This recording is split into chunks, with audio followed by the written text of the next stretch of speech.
जय श्री राधे, जय श्री कृष्ण। सभी सुखी रहे, निरोग रहे, आनंद में रहे, धन जन से भरपूर रहे। प्रारंभ करते हैं सुख की खोज, क्योंकि इस चराचर जगत में देवताओं से लेकर के यक्ष, गंधर्व, किन्नर, मानव, कीट, पतंग, पशु, पक्षी, लता पता सब सुख की खोज में होते हैं।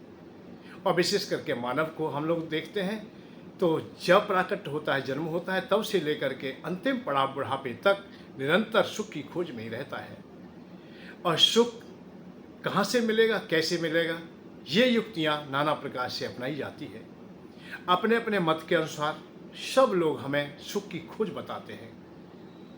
बचपने से लेकर के जहाँ से भी हम प्रारंभ होते हैं, माता से, पिता से, भाई से, बंधुओं से, गुरुजनों से, संतों से, महात्माओं से, शास्त्रों से, पुराणों से, सबसे हम सुख की खोज तो देखते हैं कि हम कैसे भी सुखी हो जाए।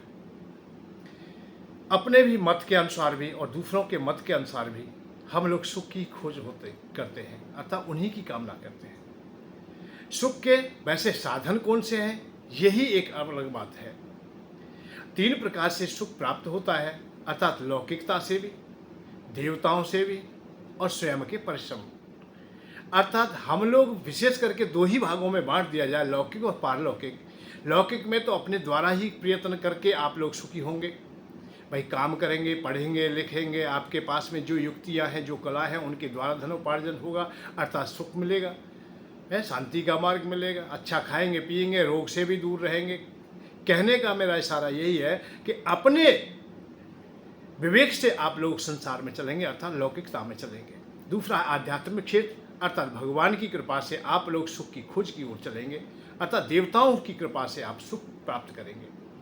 वैसे मनुष्य लोगों में ऐसी बातें आई है, उन्होंने अपने अपने निर्णय दिए हैं। जैसे महाभारत में विशेष करके बात आती है, एक बार का प्रसंग है जब संजय पांडवों के पास से लौट के आए हैं। धृतराष्ट्र जी ने उन्हें दूत बन के भेजा था कि पांडव जैसे भी हैं, जहाँ भी हैं, वहाँ रहें, सुख से रहें और युद्ध ना करें, मेरी बात मान लें। परंतु पांडवों ने ये बात तो स्वीकार नहीं की। संजय को अच्छी प्रकार से समझा करके कि हम क्षत्रिय हैं, हम भीख नहीं मांग सकते, हम दर दर की ठोकर खाए, जो हमने वचन दिया था उसे हमने पूरा किया है। 12 वर्ष वनवास का किया है, 13 वर्ष हमने अज्ञातवास का किया है, और हमारी धरोहर हमें वापस कर दी जाए। परंतु नहीं करते हैं। दुर्योधन हठी होता है, वो नहीं मानता है। जब संजय लौट के आते हैं तो शाम के समय अथवा रात्रि में ही उन्हें संदेश दे दिया जाता है कि महाराज आप ठीक नहीं कर रहे हो, आपके छोटे भाई की संतानें हैं, वो उनको उनका राज्य दे दीजिए, और उनमें बहुत भारी बल है, कमज़ोर नहीं है, भगवान श्याम सुंदर का उन्हें सानिध्य प्राप्त है। तो आप लोग यही कैसे अंदाज़ा लगा बैठे हो कि आप विजयी हो जाओगे। अर्जुन के बाण जब चलेंगे तो आप लोग पछताने के अलावा कुछ नहीं रहेगा। भीम की गदा इतनी भारी है कि वो उसके वेग को कोई सहन ना कर सकेगा, और माधव का सानिध्य है। सबसे बड़ी बात है कि कृष्ण भगवान उनके साथ है। तो भला बुरा जैसा भी कहा वो कह के चले गए, पर उसके बाद में उन्हें नींद नहीं आई, तो तत्काल दूत भेज करके विदुर जी को बुलवा लिया। और विदुर जी जब आए हैं रात्रि में, तो धृतराष्ट्र ने स्पष्ट कहा कि भैया मुझे नींद नहीं आ रही है, मैं दुखी हूँ जब से संजय आए हैं, और संजय मुझे उल्टा सीधा कह के गए हैं, तो मैं अशांति हूँ, अतः अशांति पा रहा हूँ। तो विदुर जी ने तो इशारा किया है कि भैया जिनको नींद नहीं आती उनके सामने तो यही बात 2-3 बातें देखी जाती है। जिनका कोई जवान पुत्र चला गया हो, ऐसे पिता को, ऐसी माता को नींद नहीं आती है। जिनका धन हरण हो गया हो, या कोई धरोहर किसी के पास धरी हुई है और वो जा रही हो, जो धन का लालची है, धन जिससे बिछुड़ रहा हो, तो उसे भी नींद नहीं आएगी। ऐसे ही रोग आपसे भी हैं कि आप सही प्रकार का निर्णय नहीं कर पाते हैं। तो इन्हीं क्रियाओं में चलते चलते विदुर नीति जो कही जाती है, और वो बताते हैं कि मानव सुखी कैसे होगा, आपके पास जो रोग हैं, शोक हैं, ये क्यों है, और मानव को करना क्या चाहिए और कितना ही रहना चाहिए। तो उन्होंने बहुत अच्छी प्रकार से कहा है कि पहला सुख क्या है, और उसी के अनुसार हम लोग चलने चाहिए। अर्थो गमो, अर्थात अर्थ होना चाहिए। नित्यमरोगता चा प्रिया प्रिय वादनी, अर्थात यहाँ बात आती है कि धन की प्राप्ति हमें सहजता से और नित्य रहनी चाहिए, और नित्य निरोगता भी रहनी चाहिए। स्त्री का अनुकूल प्रियवादनी होना चाहिए। प्रिया चा प्रिया प्रियवादनी, अर्थात पत्नी हमारी प्रिय होनी चाहिए और प्रियवादनी भी होनी चाहिए। अर्थागमो अर्थात अर्थ भी हमारे पास में नित्यता है, और नित्य निरोगता अर्थात हम लोग रोगग्रस्त ना हो। जैसे हम आज की भाषा में कह दें कि पहला सुख निरोगी काया, हमारी काया निरोगी हो, बस इतना ही सबसे पहले यहाँ से सुख प्रारंभ हो जाता है। दूसरा सुख होता है घर में हो माया, तीसरा सुख है सुलक्षण नारी, और चौथा सुख है पुत्र अधिकारी, अच्छा पुत्र मिल जाए। विशेष बात यह कि ये सुगमता से हमें प्राप्त होने को तैयार है, परंतु हम सुगमता से इन्हें प्राप्त नहीं कर पाते और पूरा जीवन लगा देते। ये चारों सुख एक साथ हर किसी को प्राप्त नहीं होते, कि स्वास्थ्य भी तुम्हारा अच्छा हो, धन भी तुम्हारे पास हो, अच्छी पत्नी भी हो, अच्छी संतान भी हो। ये चारों सुख हर एक व्यक्ति को नहीं मिलते, कहीं ना कोई अभाव होता है। किसी के तो रोग होता है अतः स्वास्थ्य ठीक नहीं है, किसी का धन कमजोर हो जाता है, कोई ऋणी हो जाता है तो पूरा जीवन काल उसी में निकल जाता है, कोई रोगी हो जाता है तो पूरा जीवन बेकार हो जाता है, किसी की पत्नी कलह प्रिय होती है तो उसका भी ऐसा ही जीवन जाता है, और पुत्र यदि अनाधिकारी हो जाए अर्थात आज्ञाकारी ना रहे तो फिर वो ठीक नहीं होता है। तो बहुत अवस्थाओं में ये चार सुख बताए गए हैं, पर चार सुख मिलेंगे कैसे? बात इस बात की है चारों सुख हमें मिल जाए तो हम सुखी हो जाए। इसका सुगम उपाय है कि पहले हम सबसे पहले स्वास्थ्य की ओर ध्यान दें। पहला सुख निरोगी काया, जो संतों ने कहा है, जो हमारी समाज ने निर्णय दिया है, शास्त्र पुराण कह रहे हैं कि पहले हम लोग निरोग हो जाए, निरोगी रहना। सुख के कारण में बहुत बार कही गई है निरोगी रहना, ऋणी ना होना, और सुख में परदेश में भी ना रहना। ये भी कई चीजें आती है। अच्छे लोगों का साथ मेल जोल होगा तो पर होगा कैसे, ये विशेष विडंबना है कि हम लोग खोजते तो है सुख, पर सुख की ओर जा नहीं पाते हैं। हम वर्षों प्रयत्न करते हैं, गुरुजनों की शरण में जाते हैं, संत महात्माओं की शरण में जाते हैं, परंतु हम सुखी नहीं हो पाते। यहाँ कहीं ना कहीं कमी। संतों के पास जाते हैं तो वो अपनी तरीका से, अपने मत से कुछ बात बता देते हैं। भाई जो बैरागी है वो बैराग के हिसाब से बता देगा, ज्ञानी है वो ज्ञान के हिसाब से बता देगा, भक्ति के वाले के पास गए वो भक्ति की तरह बता देगा, मोक्ष वाले के पास गए तो मोक्ष की तरह बता देगा, लोभी के पास गए तो लोभ की तरह बता देगा, कामी के पास गए तो कामी की तरह बता देगा। जैसे आप लोग कहीं भी जाते हो, कोई जिसके पास जाओगे वो कोई अपना बात बता देगा। हस्तरेखा वाले के पास जाओगे तो उसके हिसाब से बताएगा, ज्योतिष वाले के पास जाओगे ज्योतिष के हिसाब से बताएगा, संत महात्माओं के पास जाओगे उनके पास जाएगा। अरे आप लोग ऐसे लोगों से मिलिए, ये किंवदंती है कि जैसी मति होगी ऐसी गति होगी। जैसा तुम्हारा कष्ट है ऐसे ही व्यक्ति से क्यों ना संपर्क करें जिसने ये अनुभव किया हो। भाई अर्थ से परेशान है तो अर्थ वालों से मिलिए कि आपको अर्थ कैसे प्राप्त हुआ, उनके द्वारा अनुभव कीजिए, उनका संग कीजिए। अरे जैसा करोगे संग, जैसा चढ़ेगा रंग। आप दुखी के साथ रहोगे तो दुखी रहना पड़ेगा। कोई व्यक्ति दुखी है और उससे तुम मित्रता कर लेते हो, उसी के पास रहते हो, तो उसके दुख में तो दुखी होना पड़ेगा। झूठ मूठ कोई रहे, चाहे अभिनय ही करना पड़े, पर दुखी रहना पड़ेगा। वहां तुम्हें सुखी नहीं बता सकते। अरे कहीं कोई गुजर गया है, कोई मर गया है, वहां आप लोग बैठने के लिए गए तो वहां उदासीन तो होना पड़ेगा आपको। वहां ये नहीं कह सकते बहुत अच्छी बात है। विवाह शादी का अवसर है, कहीं खुशी है तो वहां तुम्हें खुश होकर के मुस्कुरा के दिखाना पड़ेगा, हाँ बड़े हम बहुत खुशी हैं, बहुत अच्छा काम है। तो जैसा संग करोगे ऐसा ही तो प्रभाव होगा। तो निरोगी के साथ रहेंगे तो निरोगता आएगी। भाई कोई कसरत करता है, व्यायाम करता है, सुबह प्रातःकाल जल्दी जगता है, ऐसे से आप लोग मिलेंगे तो वो बताएगा, तो उसका असर तुम पे आएगा। आज नहीं आएगा, कल ना आएगा, परसों आएगा। एक ना एक दिन आप भी जल्दी जगने लगोगे और व्यायाम करने लगोगे। आप निर्धनता में जी रहे हो और निर्धन व्यक्ति आता बैरागी के पास पहुंच गए, संत के पास, वो क्या देगा भाई तुम्हें? वो तो सब कुछ छोड़े बैठा है, और हो सकता है तुमसे धोखा हो रहा हो, उसका विवाह ना हुआ हो। वो बैरागी नहीं है, विवाह नहीं हुआ है। बैराग होना और विवाह ना होना, संसार के भोग ना मिलना, ये अलग बात है। जिससे कोई कमाई ना हुई, काम ना कर पाया, जीवन काल में जो निठल्ला रहा, जो बाह्यात रहा, जिससे कुछ ना हुआ, जिसकी रोटी भी छिन गई थी, अब वो बाबा जी हो गया, उसे हम बैरागी समझ बैठे। वो बैरागी नहीं है, वो महारागी है, और परंतु वो अधूरा है, क्योंकि हर क्षेत्र में वो अधूरा रहा है। और ऐसे के पास हम चलेंगे तो वो तुम्हें क्या देगा? नहीं दे पाएगा। अच्छा, अब धन चाहिए, और ज्ञान की बातों से आप क्या करोगे? आपको तो अर्थ की बातें चाहिए। वो बताएंगे तो नारायण भगवान के मोक्ष द्वार की बात बताएंगे। भैया भगवान के अलावा कुछ भी नहीं, भगवान का जप कर, बस ठीक है, ये इस जन्म में नहीं है तो अगले जन्म में सुखी हो जाएगा। कहने का इशारा यही है कि अब के तो तू मर जा जैसे भी मरे, परंतु मानव जीवन मिला है, ये जीवन तुम्हें मिला है तो इसको आप लोग लाभ लीजिए भाई। क्यों मरते हो? जीने की बात कीजिए। अरे तुम्हें मिलना है ईश्वर से नहीं, मुक्ति के लिए नहीं हम लोग भाग दौड़ कर रहे हैं। आज आत्म कल्याण के लिए नहीं कर रहे, हम शरीर कल्याण के लिए कर रहे हैं, परिवार के कल्याण के लिए कर रहे हैं। पुत्री का विवाह करना है, ऋणी हम हो गए हैं तो ऋण से उर्ण होकर जाए हम लोग, ये प्रयत्न है हमारा।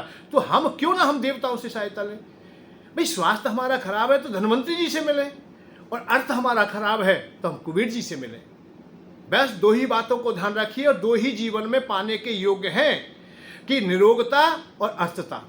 अर्थ भी तुम्हारे पास हो, पैसा तुम्हारे पास हो, ऋणी तुम ना हो। तुम ऋणी नहीं है तो सुखी हो, आप स्वस्थ हो तो सुखी हो। ये दो ही चीज़ों को देख लीजिए, बस यहाँ से प्रारंभ हो जाएगा। जब स्वास्थ्य भी तुम्हारा अच्छा है, बॉडी सुंदर है, शरीर बढ़िया है, प्रसन्नता है तुम्हारे पास, और धन भी है, तो विवाह तुम्हारा क्यों नहीं होगा?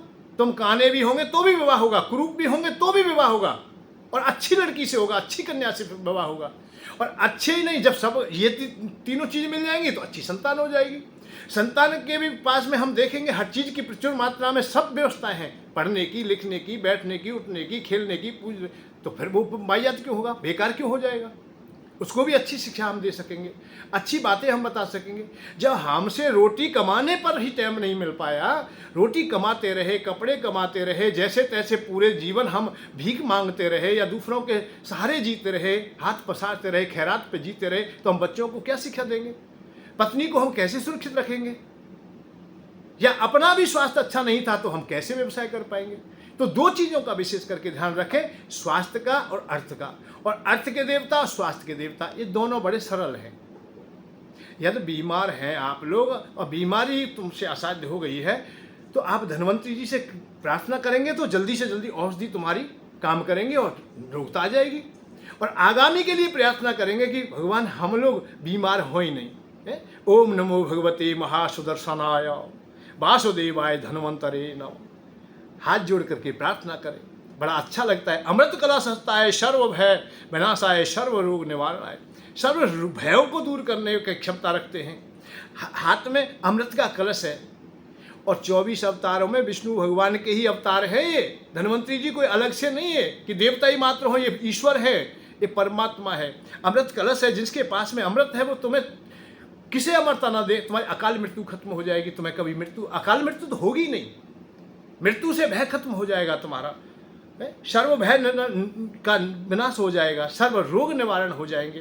त्रिलोक पथ है, त्रिलोकनाथ है, त्रिलोक के नाथ हैं। और ऐसे धन्वंतरी जी की हम प्रार्थना ना करें। श्री महाविष्णु स्वरूपाय, विष्णु स्वरूपाय, विष्णु भगवान के रूप हैं वो, विष्णु स्वरूप चतुर्भुजी हैं, इसका ध्यान देंगे।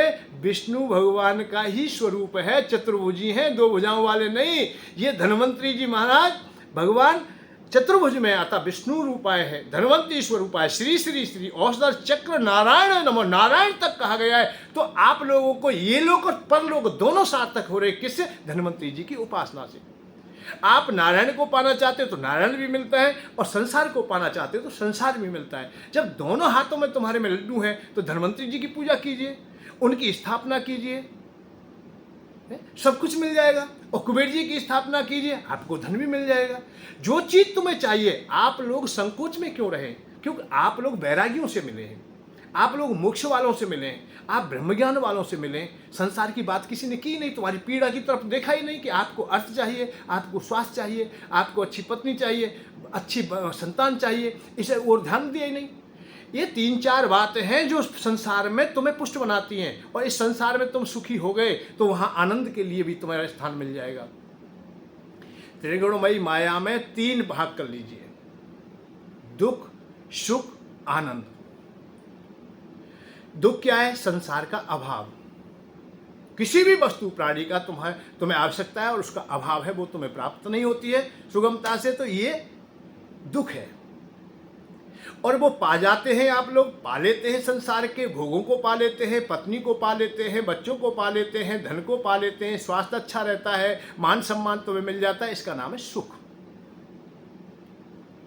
अब तीसरी क्या चीज है? वो है आनंद।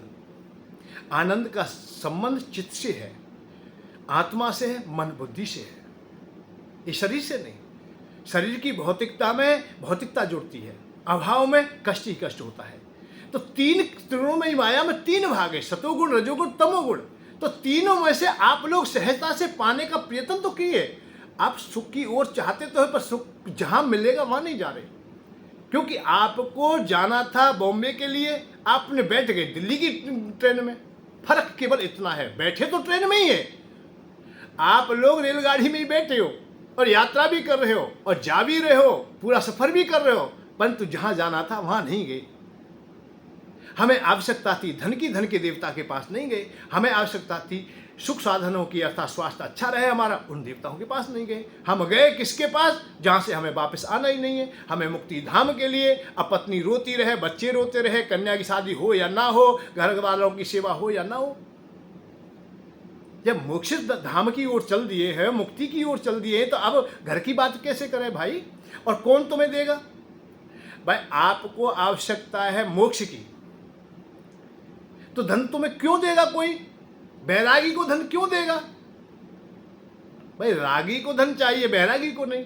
और एक आज बात बता दूं, मेरी वाणी से बहुत लोग कभी कभी रुष्ट भी हो जाते हैं। उनके लिए मेरे ये प्रवचन, बैराग की बात नहीं करता ऐसा नहीं, मैं बैराग की भी करता हूँ, अष्टावक्र गीता तक बोलता हूँ।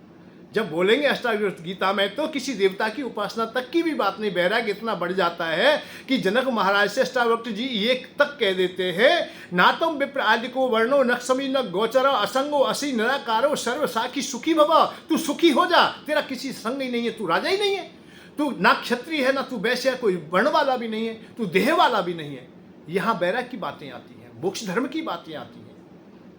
इंद्रजालम मिदम भ्रांति कल्पित रज्जु सर्वता। इंद्रजाल के समान ये दुनिया भासती है, केवल है नहीं में बदल देती है, परंतु हम तो है की बात कर रहे हैं, क्योंकि आज हमें देह मिली है और हम इससे बाहर नहीं जा पा रहे हैं। हम यहाँ कष्ट में हैं और इस कष्ट से ऊपर नहीं जाएंगे। जब तक हम सुख नहीं पाएंगे तब तक आनंद नहीं मिलेगा हमें। हम मोक्ष तक नहीं जाएंगे, अर्थात शांति के उस मार्ग तक नहीं जाएंगे। अरे हम यहाँ सुखी ना रह सके, घर में भरपेट भोजन ना मिला, हम बाहर के काम ना कर बैठे कि बाहर हमें खीर मिलेगी, नहीं मिलेगी। भूखे व्यक्ति को कहीं भी शांति नहीं मिलती। घर खीर है तो बाहर भी खीर है। इस लोक में तुम सुखी हो जाओगे, उस लोक में भी सुखी हो जाओगे। इस लोक को भी ना अपना सके, उस लोक में भी पछताओगे।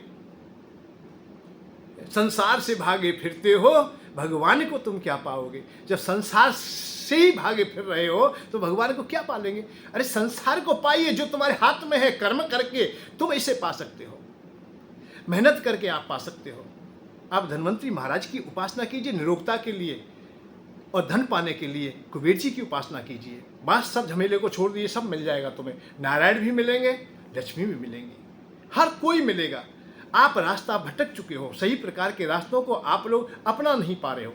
सतयुग में भी देवताओं का ही वर्णन है, और विशेष करके वेदों को जब पढ़ोगे, वेदों में देवताओं की उपासना विशेष करके है। और मैं ये भी नहीं कह रहा हूँ आज नहीं पूजा होती है। विवाह शादी अवसर पर सब देवताओं की पूजा होती है, पर उन देवताओं की पूजा को ढक दिया जाता है और वैराग्य वाले देवताओं को सामने ला दिया जाता है कि भाई लोभ की बात नहीं करनी है। ये बात कह दी गई, लोभ की बात करोगे सब लोभ ही कहेंगे, लोभ ही बहुत बुरी बात है। मैं ये कह रहा हूँ तो लोभ की बात करो भाई, जितनी करो लोभ की बात करो। बगैर लोभ के इस दुनिया में होगा क्या? देवता लोग भी बात नहीं करते, उन्हें भी चाहिए कि हवन की आहुति हमारे लिए कोई दे। भगवान भी चाहते हमें कोई हमारे उपासना करे। कोई ऐसा कोई भी ब्रह्मांड में नहीं है जिसके हृदय में चाह ना हो, इच्छा ना हो कुछ पाने की, मान की, सम्मान की, आदर की। आज देवताओं की भी उन्हीं की पूजा होती है, बंदरों की भी उनकी पूजा होती है भैया। जिनमें धन है उन्हीं महात्माओं की, उन्हीं संत वक्ताओं की, वक्ता प्रवक्ताओं की पूजा होती है जिनके पास आडंबर ठीक ठाक है, अर्थात पैसा है, संसार के भोग ज्यादा है, वो बड़े हैं। तो धन के बगैर तो नहीं चलेगा, अर्थात चाह के बगैर कुछ नहीं चलेगा। तो चाह तो सब जगह है, तो चाह है हमारी, फिर छुपाएं क्यों? हमें धन चाहिए तो फिर हम छुपाएं क्यों?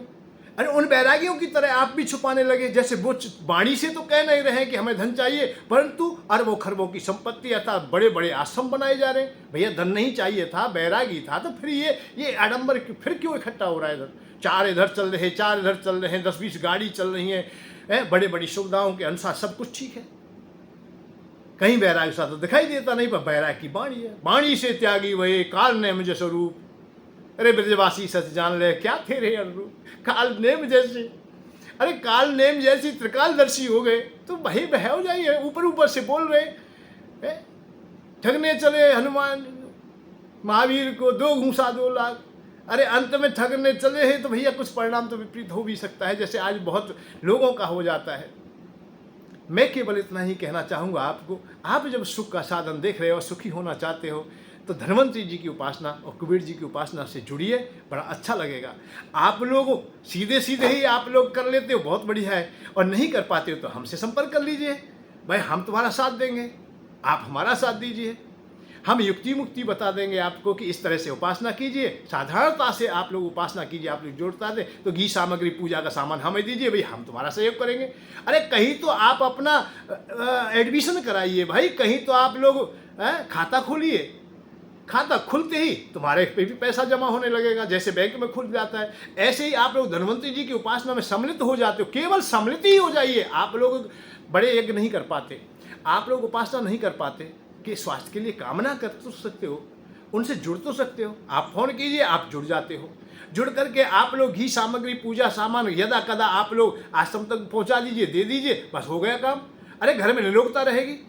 कुबेर जी के यज्ञ में सम्मिलित हो जाइए, घी सामग्री पूजा आज का सामान भेज दीजिए कि महाराज जी हमारी ओर से ये सावन को आपने, बस इतनी की आवश्यकता है, और ज़्यादा है ही नहीं, देना ना लेना कुछ भी। सरलता से आप लोग जुड़ेंगे तो आप सुखी रहेंगे। मैं तो भाई ऐसी ही बात बता पाऊंगा, क्योंकि मैंने ये दुनिया देखी है, नज़दीक से देखा है। मैंने निर्धनता को देखा है, मैंने रोगता को देखा है, मैंने कितने लोग हैं हॉस्पिटल में जाके देखिए, कितने दुखी हैं लोग। कितने घर ऐसे हैं जो बीमारी से ही बर्बाद हो गए, कितने लोग हैं जो कर्जा में बर्बाद हो गए। ये सब लोग कम से कम 90% लोग हैं जो दुनिया में दुखी हैं, रोग से, शोक से, कहीं अर्थ से, कहीं अपने विशेष स्वास्थ्यों से। जब हम 2 प्रकार से दुखी हैं तो 2 का उपाय क्यों ना खोजें हम। पहले हमारी उपासना यही होनी चाहिए, हम बैराग की बातें नहीं करेंगे। और एक बात बताएं, ये मेरा इशारा है, बैरागियों के पास जाओगे तो बैराग ही मिलेगा तुम्हें, फिर ना धन मिलेगा ना कुछ भी मिलेगा। बैरागी तो उपवास रह रहा है, वो तो खाता भी नहीं कुछ भी, उल्टा सीधा रहता है, तो तेरे घर में ही क्यों अन्न भगवान भरेंगे। फिर धन्वंतरी जी की कृपा क्यों करेंगे, जब तू स्वयं ही स्वास्थ्य को खराब करने के लिए प्रयत्न कर रहा है तो धन्वंतरी जी क्या करेंगे। खुद तू धन नहीं चाहता है तो कुबेर जी क्या करेंगे। तो इसलिए तुम्हारे घर में निर्धनता बनी रहेगी, इसीलिए स्वास्थ्य खराब रहेगा। भाई जिनके संपर्क में आने से तुम्हें जो चीज मिलने वाली है उसे आप लीजिए, और जो नहीं मिलने वाली उसके लिए आप प्रयत्न मत कीजिए। जो हमें आवश्यकता नहीं है, हमारे पास में जो छुपा हुआ है वो यही हुआ है कि जो हमें चाहिए था वो हमने छुपा लिया, जो नहीं चाहिए था उसे सामने ले आए। जो हमें वैराग्य नहीं चाहिए था, हम वैराग्य की बातें सुनने चले गए, कथा सुनने चले गए। हमें मोक्ष नहीं चाहिए था, हमें ब्रह्म ज्ञान नहीं चाहिए था, उसी की ओर चले गए। हमें चाहिए था आज के संसार के भोग, और भोगों को हम लोग छुपाते चले गए कि कोई मुझसे कामी ना कह दे, कोई मुझसे क्रोधी ना कह दे, कोई मुझे लोभी ना कह दे। परंतु ये विषय तो हमारे पास थे, हम कामी भी हैं, हम लोभी भी हैं, हम क्रोधी भी हैं। और एक बात और बताऊंगा, मेरे विशेष प्रवचन सुनेंगे तो काम क्रोध मद लोभ मोह ये बुरे नहीं है, ये बुरे नहीं है। इस बात को फिर देख लीजिए, विशेष करके सुना करें, अवसर मिले तो मेरी बात सुने। काम क्रोध मद लोभ मोह ये नहीं है तो स्वर्ग भी नहीं है, ये है तो स्वर्ग है। केवल इनको सजाना, इनको उपयोग करना जानिए। नमक स्वाद भी है और बेस्वाद भी है, उसे यदि सही प्रकार से उपयोग करते हो तो व्यंजन बना देता है, सुंदर भोजन बना देता है, और विपरीत उसका उपयोग किया जाता है तो वही भोजन को बेकार कर देता है, अर्थात अस्वाद कर देता है। ऐसे ही विषयों को सजाना जानिए, इन्हें उपयोग करना जानिए, ये तो बहुत सुख देते हैं। कोई तुमसे कामी कहे, कोई परेशानी नहीं, कामी तो पुरुषार्थ है, पर कहे और तू कामी हो कैसे होगा। काम में पर अंधा मत होना, मेरा बात है। कामी होना बुरी बात नहीं, काम में अंधा होना बुरी बात है। लोभी होना बुरी बात नहीं, लोभ में अंधा होना बुरी बात है। विषयों को समझिए। क्रोध होना बुरी बात नहीं, क्रोध तो भगवान राम में भी है, भगवान कृष्ण में भी है, नारायण भगवान में भी है, हनुमान जी में भी है, किस में नहीं है। क्रोध में अंधे ना हो, रावण की तरह व्यवहार से विपरीत ना हो जाए, रावण की तरह हम कामंद ना हो जाए। काम भगवान राम के पास भी है, भगवान के पास काम ना होता तो इस सृष्टि की रचना होती ही नहीं। तो काम अपने पास रखिए। कोई कहे कामी, हाँ हम कामी हैं। हमसे कहे कोई लोभी, हम लोभी हैं। त्यागिन के लिए मेरे पास बात ही नहीं है। बैरागियों के लिए आज कोई बात ही नहीं है मेरे पास। मेरे तो संसार वालों के लिए है जो संसार में भोग चाहते हैं। इसलिए आप लोग जुड़िए और सुगमता से आप लोग, पहला सुख निरोगी काया, दूजा सुख घर में हो माया, और तीजा सुख सुलक्षण नारी, चौथा सुख पुत्र अधिकारी। अरे भैया, ये 4 सुख मिलेंगे, और विशेष करके इसमें ये टका बड़ा कीमती हो जाता है। स्वास्थ्य बढ़िया हो और पैसा ना हो तो भी काम खराब हो जाता है। टका करे सब काम, टका मृदंग बजावे, और टका सजावे साज, टका सर छत्र धरावे। टका माय और बाप, टका भैयन को भैया, टका सास और ससुर, टका मेहमान बनैया। नाय टका तब टक टका, चैन परे ना रात दिन, ब्रजवासी यूँ सोच करे धिक्कार जीवन टका वे। जब तुम्हारे पास पैसा नहीं होगा और स्वास्थ्य तुम्हारा ठीक नहीं होगा तो तुम्हारा सब कुछ खत्म हो जाएगा। तुम्हारे चेहरे की मुस्कुराहट छू मंतर हो जाएगी। तुम्हारे चेहरे पर खुशियाँ हों, बस यही मैं चाहता हूँ। मुझसे जुड़िए और जैसे का संग करोगे ऐसा ही मिलेगा। मैं लोभ की बात बता रहा हूँ, तुम्हारा लोभ पूरा होगा। मैं तुम्हारे निरोगता दे रहा हूँ। निरोगी की बात करेंगे तो निरोगी ही होंगे हम लोग। घर में बीमारी ना रहेंगे, घर में धन का अभाव ना रहेगा। ये 2 ही चीज़ हैं। और तीसरी चीज़, आपको वैराग्य चाहिए तो भैया बहुत संत है, बहुत महात्मा, चले जाओ, दुनिया जा रही है, कोई परेशानी नहीं है। और मेरे पास समाधान है। एक बात और बताऊँ चलते चलते, बहुत जगह ऐसी देखे गए जहाँ तुम्हारी हड्डी टूट गई है, कहीं कोई बीमारी हो गई, एक्सीडेंट हो गया, तो जहाँ एक्सरा होते हैं वहाँ इलाज नहीं होता है, और जहाँ इलाज होता है वहाँ एक्सरा नहीं होते हैं। मैं एक्सरा नहीं करता, मैं इलाज करता हूँ। कई वक्ता प्रवक्ता आज तुमने देखे होंगे, लाखों की भीड़ लगती है कि तेरा नाम ये है, तेरा गांव ये है, तेरी ये पहचान है, तू ये भूतकाल की बातें बताते, तुम्हारा एक्सरा तो करते हैं, पर समाधान कोई भी नहीं है उनके पास में। इसलिए समाधान की खोज में निकलिए। आप एक्स्ट्रा, हमें क्या करना है, हमें भूतकाल से करना क्या है कि हमारे पिता का नाम क्या है, हमारी पत्नी का नाम क्या है, हमारा नाम क्या है। अभी हमारा नाम तो हमें पता है, पत्नी का भी हमें पता है। भूतकाल की बात हम करते क्यों? हम वर्तमान की करें, और वर्तमान की नहीं, हम तो भविष्य की करें कि हमारा जीवन सुखमय हो, हमारे आने वाला युग सुखमय हो, हमारी आने वाली पीढ़ियां भी सुख में रहें, आनंद में रहें, जिसके द्वारा हमारा वंश निरंतर चलता रहेगा। युगों तक हमारी पीढ़ियां चलेंगी, हमें याद करेंगी। जय श्री राधे, जय श्री कृष्ण, जय श्री कुबेराय नमः, जय श्री धन्वंतराय नमः।